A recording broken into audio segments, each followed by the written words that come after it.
pour faire face à la situation de crise que l'on a au plan national, nous avons besoin d'une République forte. Pour faire face à la situation de crise que l'on a à La Réunion, nous avons besoin d'une République forte. Et encore plus forte à La Réunion qu'elle ne peut l'être au plan national, parce que nous avons des retards de développement, une situation économique et sociale qui est plus difficile. Et là, il faut bien se rendre compte que la République, ce n'est pas un carcan, ça n'a jamais été un carcan. Le droit commun, ce n'est pas un carcan, ça n'a jamais été un carcan. La départementalisation, ce n'est pas un carcan, ça n'a jamais été un carcan. La République, c'est une protection et une source d'opportunité. Le droit commun, c'est une protection et une source d'opportunité. Une protection parce que la République française produit des pouvoirs et des contre-pouvoirs, la séparation des pouvoirs et des contre-pouvoirs. Il n'y a pas de démocratie s'il n'y a pas de pouvoir et de contre-pouvoir. Demain, nous aurions une assemblée unique. Quelle garantie aurions-nous de l'existence de pouvoir et de contre-pouvoir lorsque l'on sait que la représentation locale et la représentation politique locale est limitée à 24 communes, 25 bientôt, et on s'en félicite. Mais ce qui fonde la République, c'est l'existence de pouvoir et de contre-pouvoir. La deuxième, de pouvoir séparer et de contre-pouvoir. La deuxième chose, c'est que la République est une source d'opportunité. C'est la République qui nous permet d'appartenir à un ensemble de 65 millions d'habitants. Et cet ensemble de 65 millions d'habitants, ça crée à la fois des liens de solidarité. Il faut se rappeler où était la Réunion en 1946, le chemin qu'elle a parcouru en 60 ans, et se demander si ce chemin qui a été parcouru aurait pu l'être hors du cadre républicain. Il suffit de comparer l'état de misère dans lequel se trouvait la Réunion en 1946 et le niveau de développement que nous avons atteint aujourd'hui, c'est-à-dire la moitié du niveau de développement atteint par la France elle-même, qui reste la 5e puissance économique mondiale. Je veux dire, nous étions en 1946 à un niveau inférieur sans doute à certains États africains. Je veux dire, Madagascar était plutôt le modèle de développement dans l'océan Indien et pas la Réunion. Et aujourd'hui, nous avons attrapé la moitié de nos retards avec la 5e puissance économique mondiale. Donc, la départementalisation a été une source d'opportunité de développement considérable. Et elle le reste. Elle le reste parce que quand on est à 65 millions, on bénéficie de solidarité dont on ne peut pas bénéficier quand on est 800 000. Et elle le reste parce que la France est présente sur tous les océans. La France est présente dans l'ensemble européen. Donc c'est une porte ouverte sur le monde. Nous devons assumer pleinement notre responsabilité de citoyens, car nous sommes des citoyens. Il ne faut pas l'oublier. Qui dit nationalité française dit citoyenneté, qui dit citoyenneté dit civisme.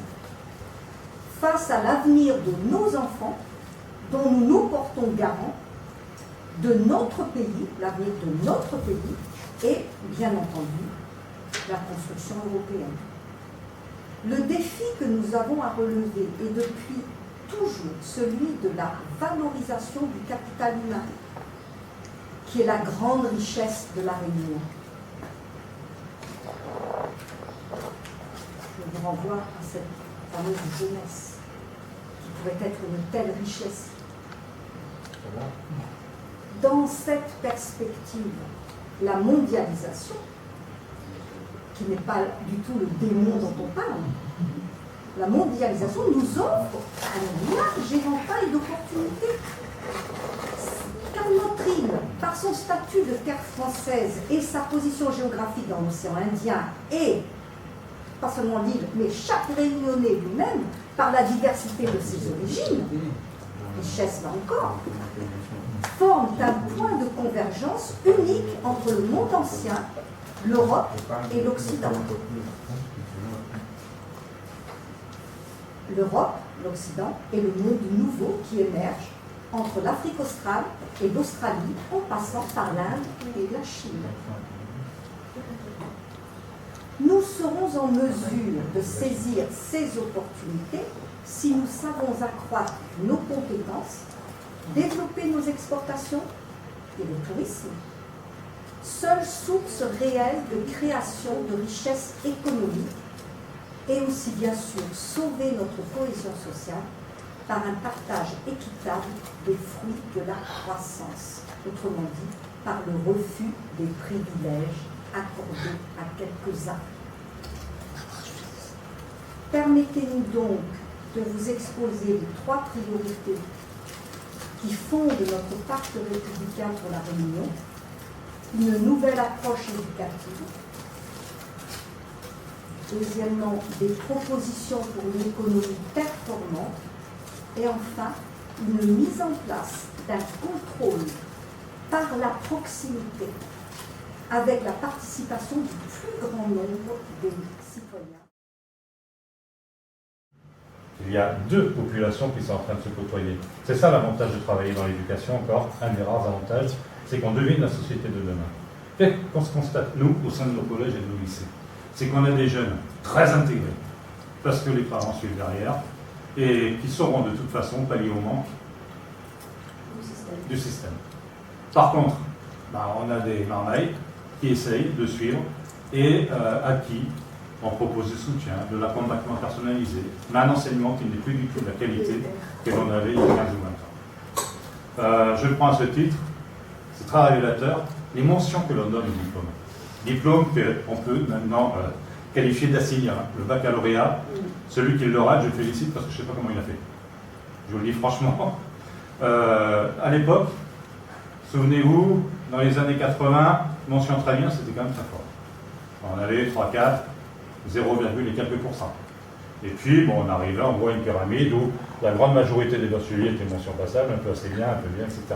Maintenant, on en arrive à une courbe duale, où on a pas mal de gens qui arrivent à mention très bien de façon du jury. On en a 20, 30, 40, 50, 60, comptez-les au mois de juillet quand les résultats tomberont. Et vous verrez que on l'a, là, la société duale. On l'a en fait absolument repartir sur les fondamentaux. Dans les années 70-72, il y avait 10 heures de français encore préparatoire.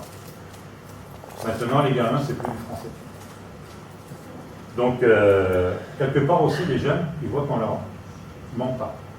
Et ça, c'est très important pour la crédibilité. On s'aperçoit qu'on leur ment pas, donc c'est à chaque étape qu'il faut un peu transpirer, travailler, passer à l'étape suivante. Le système gagne. Et la France gagne avec, parce qu'on s'aperçoit que, à l'heure actuelle, on est déficient sur beaucoup de domaines où on était très performant avant. Et puis, je pense qu'au niveau de l'éducation nationale, on a été victime de cette idéologie. Et moi, je m'aperçois que, on veut à tout prix, par exemple, un autre exemple, le collège unique, on va à tout prix faire passer les gamins en lycée enseignement général. Non. Il y a des gamins qui souffrent en 4e, 3e, parce qu'ils ne sont pas faits pour des cours frontaux, et puis ils veulent, eux, ils sont demandeurs de stage. Alors on en est dans un système où on demande des dérogations pour revenir à quelque chose qui ressemblait de peu ou prou aux anciennes classes très professionnelles. On a des gamins qui sont épanouis à ce niveau-là, parce qu'ils font des stages, parce qu'ils sont dans l'entreprise. Ils reviennent à l'école, ils font suivre tout le monde. Mais ça, c'est à vous. Ce n'est pas les grands travaux qui font le développement. Ce qui fait le développement, ce sont des hommes et ce sont des femmes. Ce sont des initiatives individuelles sur le terrain, des gens qui ont des idées, des gens qui ont des talents, des gens qui ont envie. C'est ça qui fait le développement économique. C'est l'approche microéconomique.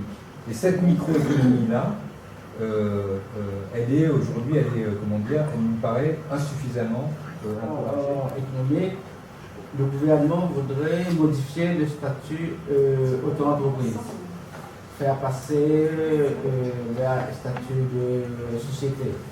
Je trouve qu'il y a beaucoup de fantasmes autour de ce statut parce que 90% des gens qui travaillent sous le régime fiscal de auto-entreprise, les gens ont moins du SMIC.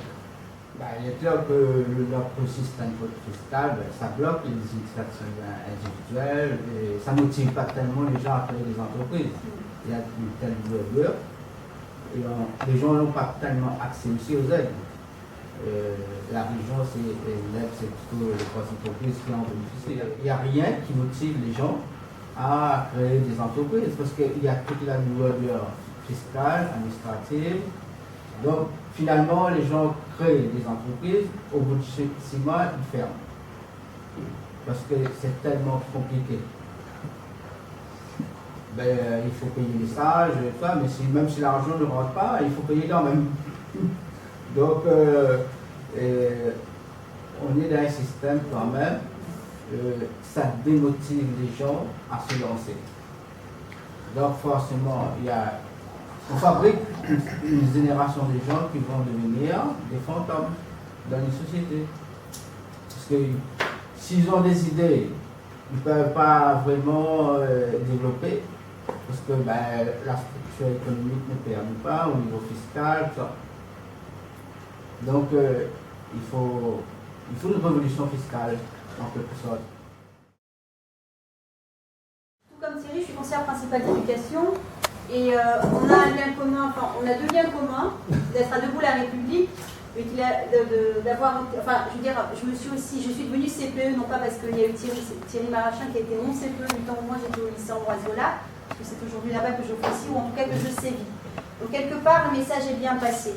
Je suis d'une génération où depuis toute petite on me parle, on me bassine, on me prend la tête avec des Vergès, des Virapoulet, et les Diana Koun notamment, et on se rend compte que quelques années plus tard, on parle toujours des mêmes. Je n'ai jamais été prompte, moi, à dire que, enfin, à prôner en tout cas, c'est diviser pour mieux régner. Je crois qu'à Debout la République et l'action, on est d'accord, et c'est aussi pour ça, pour une de ces valeurs-là, que j'ai rejoint le mouvement, même si nous sommes des militants, et moi depuis plus longtemps, moi depuis 97 ou RPR à l'époque. C'est diviser pour mieux partager. Et là, il y a une notion, Elisabeth l'a parlé à juste titre tout à l'heure, de proximité. Ça éviterait peut-être avec un élargissement, parce que la politique, c'est l'affaire de la cité, et c'est donc l'affaire de tous.